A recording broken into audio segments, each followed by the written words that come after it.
juillet donc 95, moins de 15 jours donc après ce qui est un enlèvement définitif, même si on ne sait toujours pas qui l'aurait commis, le nom de Dutroux part de Charleroi vers la cellule de Grassologne. C'est dire que tous les éléments sont réunis, puisque Charleroi, c'est effectivement là qu'il sévit, et Grassologne, c'est effectivement là qu'on cherche Julie et Mélissa. Julie et Mélissa disparaissent le 24 juin. Et le 7 juillet 95, les gendarmes de Charleroi, découvrant l'avis de disparition, alertent par fax leurs collègues de Grassologne. Ils ont sur leur liste un homme qui a le profil d'un kidnappeur de petites filles. Il s'appelle Marc Dutroux. Et sur le fax, les gendarmes mentionnent la précédente condamnation de Dutroux pour viol. Ils précisent également que depuis 93, une rumeur l'accuse d'avoir aménagé sa cave pour y séquestrer des enfants. À la Really? They even had that information? Oh my God. lecture du fax, les gendarmes de Grassologne demandent des précisions. Et le 4 août, les gendarmes de Charleroi envoient un nouveau fax avec des informations supplémentaires. Un indicateur les aurait informés que Dutroux lui avait demandé de l'aider à enlever des enfants contre 150 000 francs belges, environ 4 000 euros. Cet informateur s'appelle Claude Thiraud. Moi, je suis allé pour aller boire un verre. Dutroux m'a dit qu'il allait m'accompagner. On est parti là-bas. Et en revenant sur le chemin, il y a deux jeunes filles qui marchaient. Il s'est garé sur le côté, il a éteint les phares et il m'a dit comme ça, comme tu as des dettes et tout ça, si tu as besoin d'argent, moi je sais t'en faire gagner facilement. On enlève les deux filles, ça rapporte 100 et 150 000 francs. Et moi je lui dis non, je lui ai même dit t'es fou, moi je fais pas ça à des gosses. Et alors comment j'allais dire, du coup ça m'a énervé, il m'a dit ainsi comme ça, ouais, si et là, bon il a respecté. Et j'ai dit ainsi comme ça, moi je ne fais pas ça. Et alors il m'a dit, mais je vais te montrer comment il faut faire. Et alors il a pris son bras, il l'a mis autour de mon cou et avec la main sur la bouche. Et il a dit, on les met dans l'auto. Et de toute façon, elles ne sauraient pas sortir, les sécurités enfants sont faites. Et s'il faut, on les assomme. Bon. Moi j'ai refusé, le lendemain je suis allé trouver la gendarmerie. Logiquement, sur la foi de ces informations, les gendarmes de Grassologne auraient pu arrêter Dutroux 1 mois et demi après l'enlèvement de Julie et Mélissa.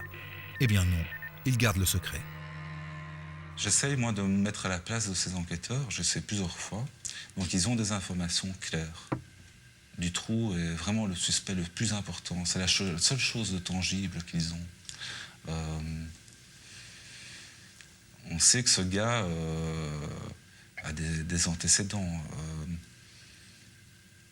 Je ne comprends pas qu'on puisse rentrer chez soi le soir et ne pas penser à tout mettre en œuvre pour intervenir au plus vite. Donc ça me dépasse un peu. Et si le... You know what? Okay. I'm going to stop it here. Because I can't. I need a break. I need a break. And I'll continue tomorrow, and we'll finish it up, sooner or later. Sooner. Probably by tomorrow, I'll have it finished. All right. Take care. Peace out. Have a good night. Try to watch something fun before you go to bed after this one. Peace out. OK, on continue encore avec ce bordel de... I'm calmer now. I'm calmer today. So we will continue and see how much more la police, il peut foutre tout en l'air. OK, on va voir si ça continue.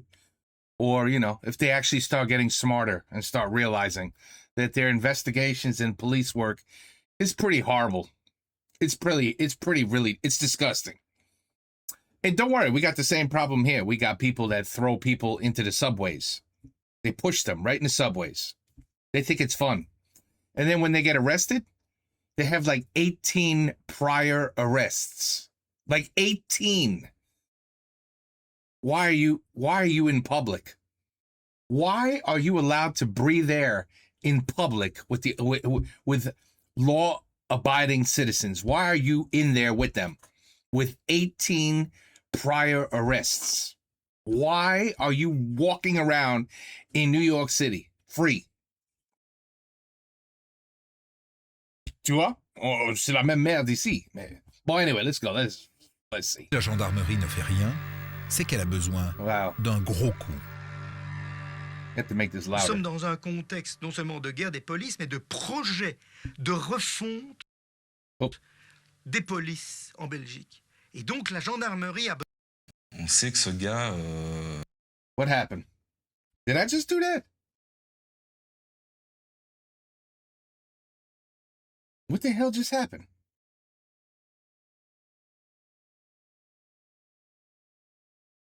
I have absolutely no idea what happened.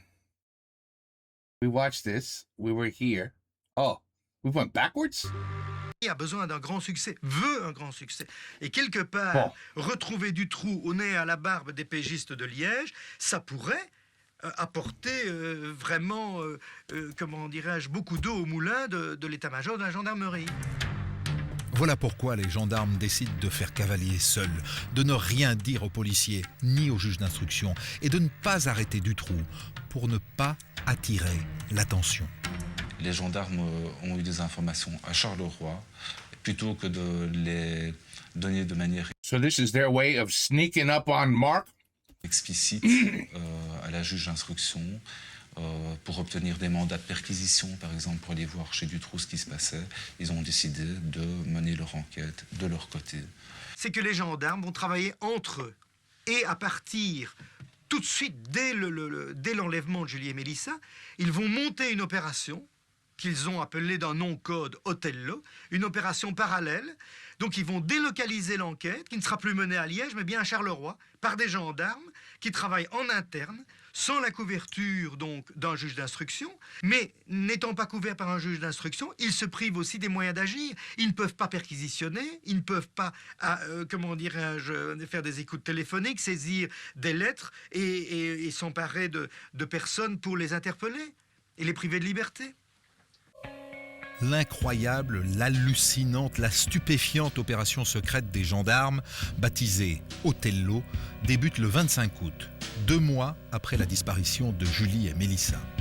Dans un premier temps, elle se limite à la surveillance des maisons de Marc Dutroux. Et ce qu'ils font, c'est se poster aux alentours des maisons de Dutroux, et ils observent Dutroux qui rentre et qui sort de chez lui, qui vient, qui sort. Et voilà, ils restent devant la porte. Ça se limite à ça. Ils savent que Dutroux sort plutôt la nuit et surveille plutôt le jour. En fait, c'est fait en dépit du bon sens. Qu'est-ce qu'ils attendaient? Qu'ils se promènent en rue avec Julie et Mélissa au bout de leurs bras pour l'attraper? C'est ça. C'est sans doute une histoire pareille. Enfin, hein, donc c'est complètement ridicule. C'est ridicule ce qui s'est passé là. C'est honteux, évidemment. Oui. À 6 reprises, les gendarmes planquent devant la maison de Dutroux sans rien remarquer. Et pourtant, à l'intérieur, il y a Julie et Mélissa, vivantes. Et comme ils n'ont rien vu, mi-octobre, les surveillances sont abandonnées. Mais le 6 décembre, le hasard leur offre une deuxième chance. Il y a un des gendarmes qui a travaillé dans le cadre de l'opération Othello, qui travaille, qui passe à la prison de Jamioux et qui voit que sur le registre des gens qui sont entrés et sortis de la prison, il voit le nom de Dutroux qui a été arrêté en début décembre 95. En effet, au même moment, Dutroux est en prison pour une histoire de camion volé. Voilà l'occasion rêvée de... I was just going to say, you have your dream coming true. He's already in prison or jail. And now you have the opportunity to really go full force. Fouiller sa maison. Les gendarmes vont prétexter le vol pour pouvoir perquisitionner chez Marc Dutroux légalement.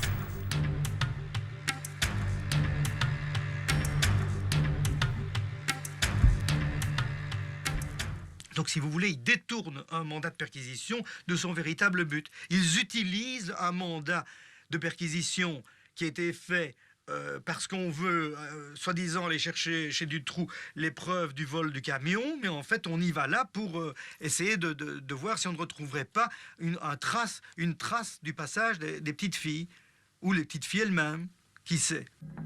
Le 12 décembre 1995, les gendarmes fouillent donc enfin la maison de Marcinelle. Et dans la cave, ils ne remarquent rien. Et pourtant, ils passent juste à côté de la cachette où Julie et Mélissa sont enfermés depuis plus de 5 mois. Une semaine plus Incroyable. tard, nouvelle perquisition prétexte, et ce jour-là, dans la maison, l'adjudant-chef Michaud entend des voix. Ce gendarme a entendu, au moment où il était là, dit-il, des murmures d'enfants. Donc, aujourd'hui, on sait que c'était certainement Julie et Mélissa, qu'elles étaient encore en vie à ce moment-là, donc il les a entendues. And Au moment où il a entendu ces murmures d'enfants, raconte-t-il, il a dit « taisez-vous », non pas vis-à-vis des enfants, mais vis-à-vis de ses collègues qui étaient à l'étage. oui, oui. Et à ce moment-là, les voix se sont arrêtées.